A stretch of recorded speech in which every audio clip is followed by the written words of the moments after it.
Today's topic is braving the wilderness.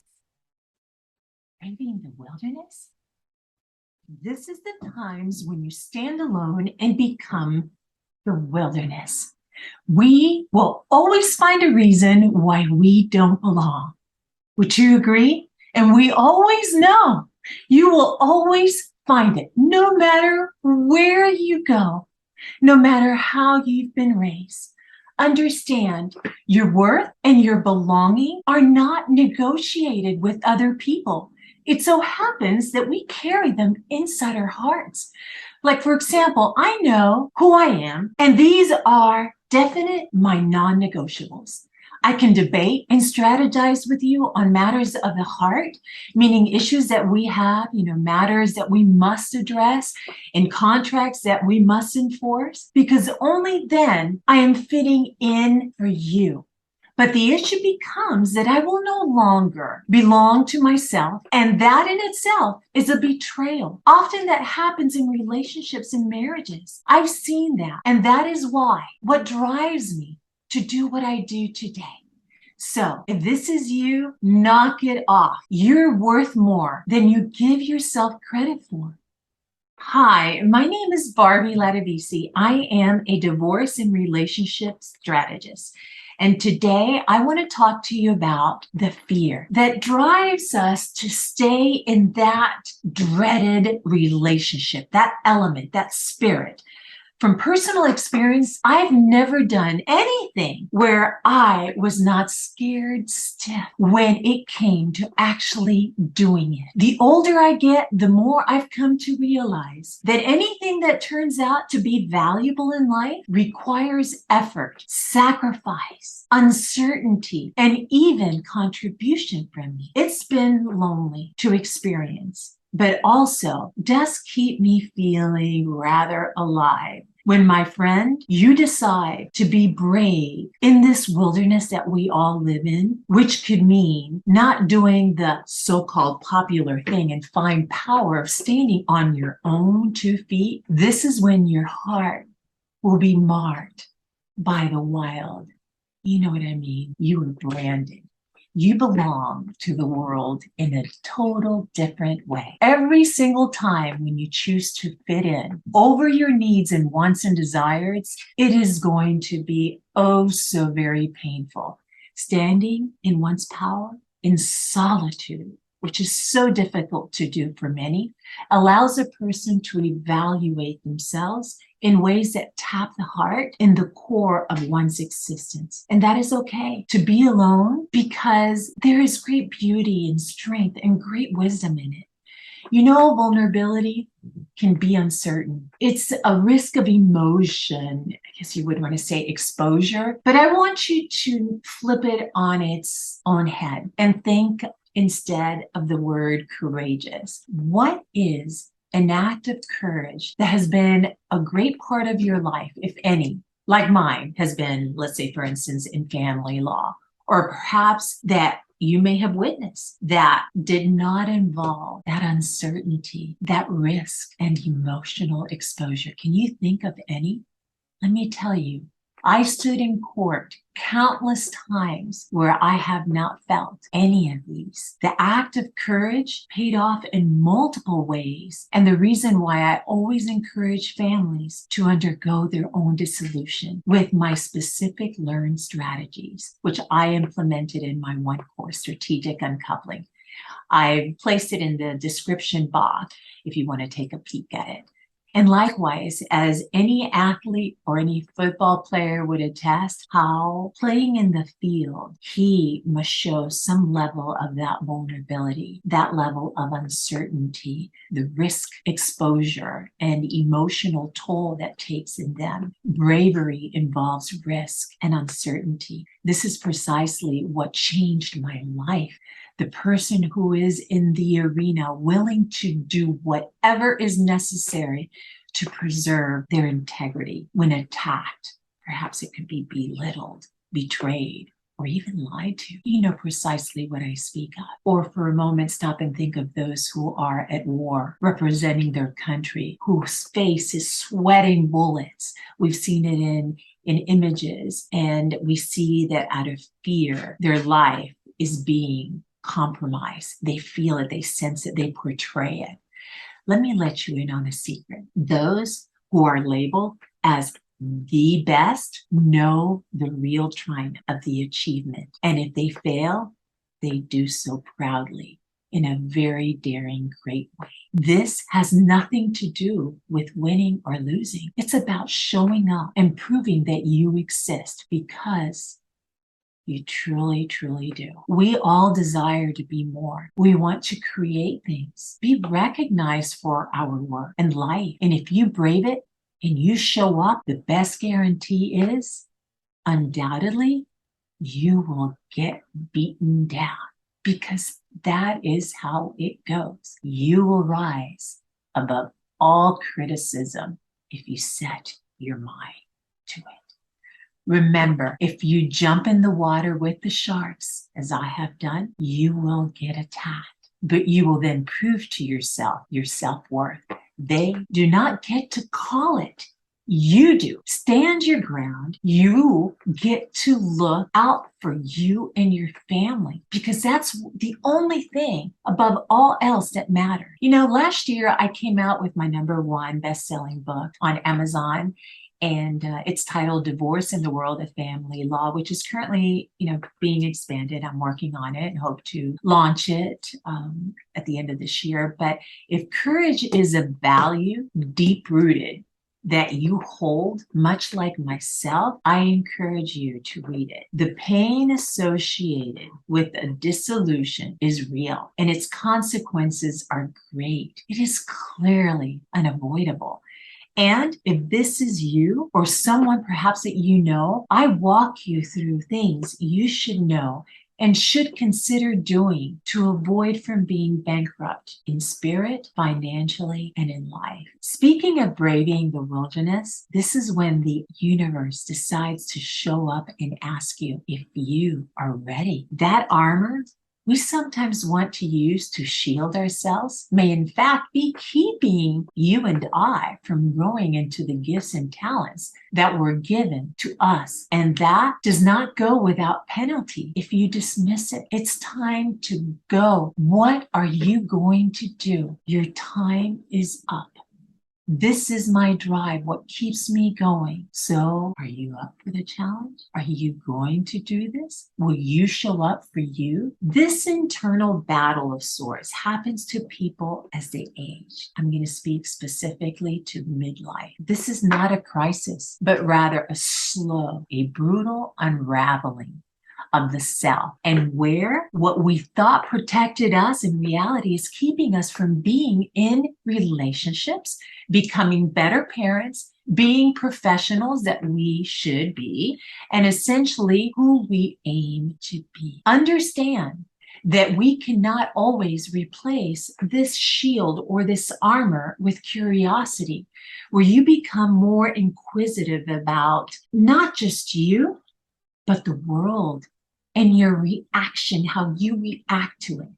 The beauty to maturing is that your thoughts run really deep. You become philosophical in nature and recognize that you don't want to trade your precious time or compromise it for nothing in the world. The superpower at this time is our wonderful, beautiful curiosity. It's what keeps us learning, being inquisitive in nature, and enhances that self-awareness. For example, when you're feeling overwhelmed during your dissolution, you may be the type prompted to reach out for support to a friend, a loved one.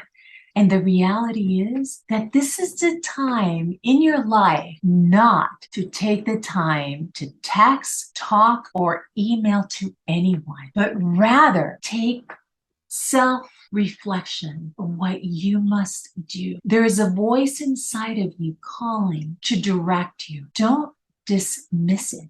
What I've noticed in supporting people very similar, undergoing a divorce, is that most want to share their experience and feelings, and that's fine. Some of us are more extroverts versus the introverts, but do it with a person who has walked the path that you are about to embark and been successful at it, and who can coach you through it. Support and guidance is what you need from someone who looks out for you, your family, and your money. And my advice is to always give yourself that much needed uninterrupted time, quiet time. This will allow you and your inner feelings to dictate what your next actions are, and to talk to yourself for that discernment of what is best. Only you know what is best for you and your family. First, give yourself a personal type of break, if you will, that is happening in your life that is so needed. Then reach out to someone you confide in so you can get more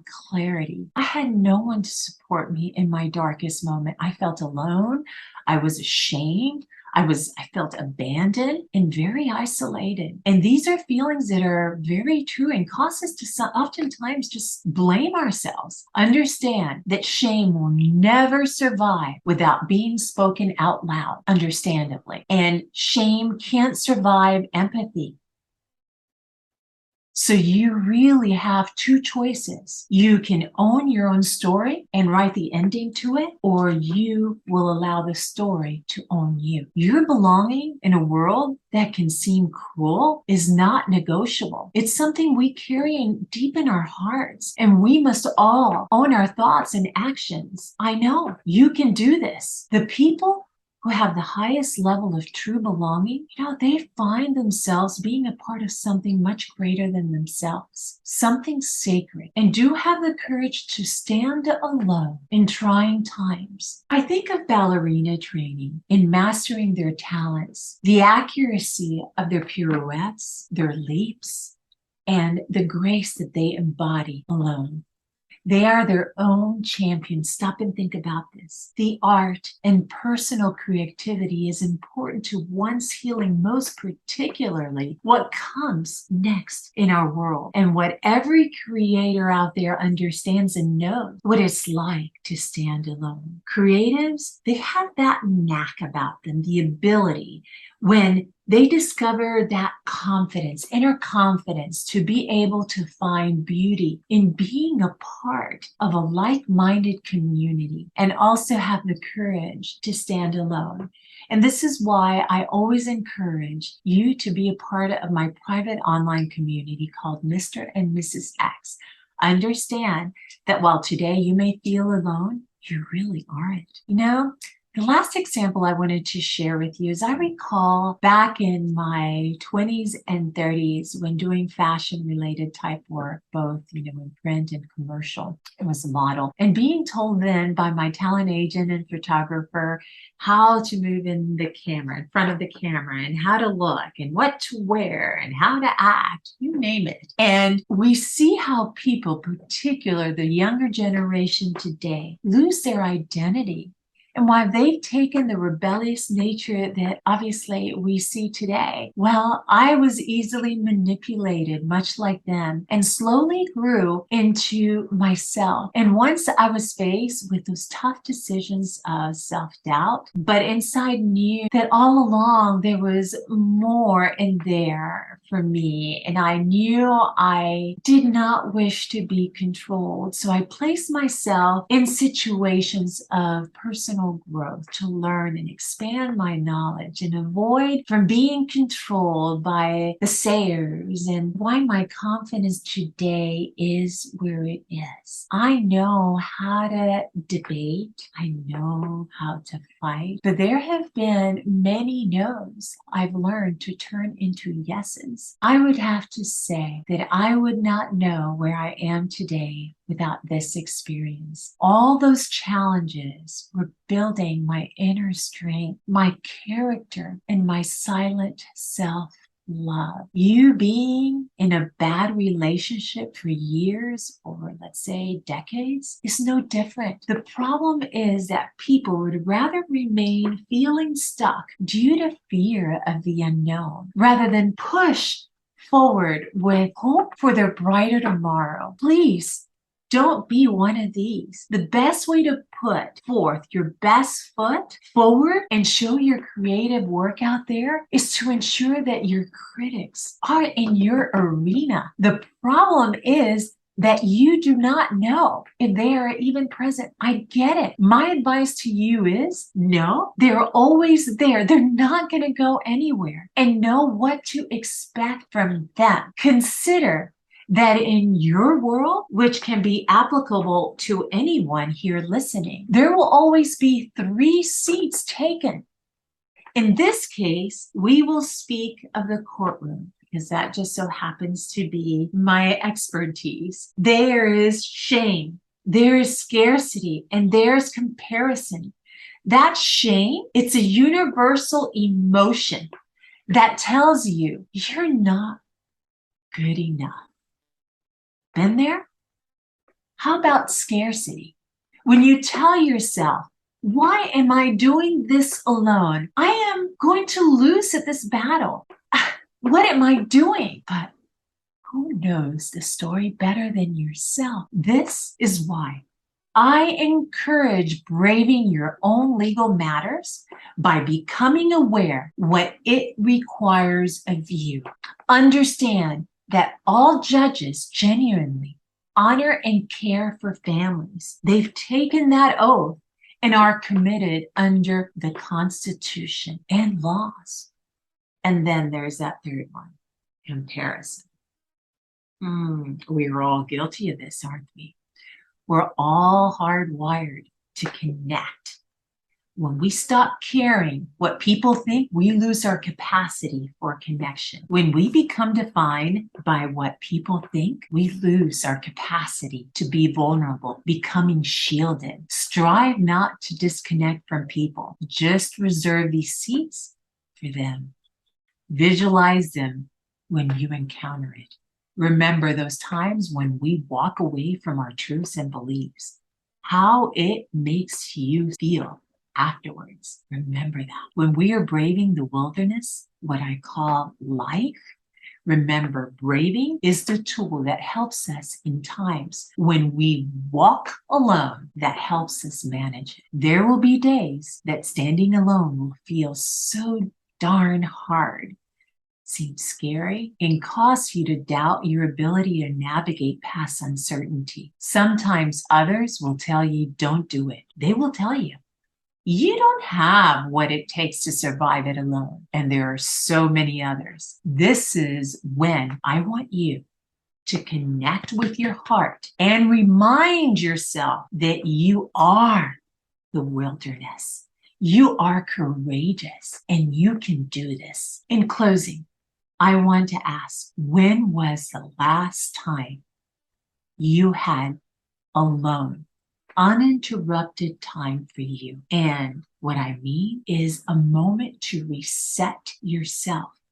Not to vilify technology, because we all need technology, but even without electronics, try it. It works miracles. My mentor, Tony Robbins, always asks us to, or my community, always asks us to ask better questions of ourselves. And this is what I am doing here. Everyone is going through their own set of battles and trials. So maybe ask yourself, who else is going through this? And no, you are not alone. And I am here for you every week in this channel. So stay tuned. I encourage you to visit my website and let's stay connected. Just scroll down to the area where it reads, Let's Stay Connected, and share your email with me, and I'll keep you in the loop of how to overcome matters of the heart and just live a joyous life instead. Please know that how we rise in our battles is linked